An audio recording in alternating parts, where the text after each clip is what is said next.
For years, both the Mayor of West Yorkshire and yourself, as the Deputy Mayor for Policing, have consistently pushed back on an inquiry that specifically focuses on the Bradford district. And as recently as 13 days ago, your office was still briefing the press that a national inquiry wasn't necessary. So do you accept that you were wrong in your role as Deputy Mayor for Policing to oppose a national inquiry into grooming gangs? And what message do you have to victims who are absolutely infuriated by the position that local leaders like yourself have been taking across West Yorkshire? First of all, hello, Robbie. I did expect that question. So first and foremost, can I say that as a survivor of child rape, as you know, I have been very clear that I wanted to ensure the voices of the victims that I was speaking to were reflected in my decision-making and my thinking around a national inquiry.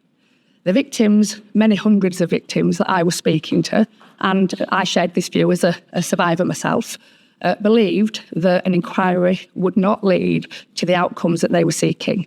Furthermore, in West Yorkshire, we have got some outstanding police practice. We not only have brought lots of perpetrators to justice, 210 perpetrators sent to prison for over 2,300 years in West Yorkshire. But this is all part of my decision-making, Robbie. You need to let me answer the question in full.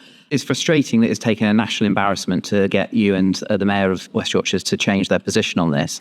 Do you believe that men of heritage are overrepresented in cases of grooming in West Yorkshire? And if so, why? I do believe that, and I believe that because I've seen the data. I haven't always seen the data. The data has been patchy, as you know, and the Home Secretary said that herself yesterday. In West Yorkshire, we've got about 65% of the data, and about a third is missing. And in West Yorkshire, about a third of our data is showing that men of heritage have been perpetrators. So I've always been open about the reality of group-based childhood sexual abuse and exploitation in the years that we've been talking about, from 2015 when our unit was set up to the current day, having a disproportionality in favour of Pakistani heritage men. And finally, just on this point, just given a local level within the Bradford district, there's been so much pushback at a local level by the leader of Bradford Council, and dare I say, by yourself and by the Mayor of West Yorkshire as well, that there should be no focus on the Bradford district because there will be no new lessons that are learned and it would cost the taxpayer too much. And even though the Mayor of West Yorkshire was saying that up until recent as a couple of weeks ago, in the knowledge that money was going to be allocated nationally, do you, just for the record, now believe that actually it is right to welcome more openness, more transparency and more accountability and have a spotlight shone across the Bradford district on this issue? You're making 2 points there. The first point is that Well, yes or no would be really helpful. But it's not a yes or no answer, is it? I'm not sure why. You talked about me pushing back in Bradford.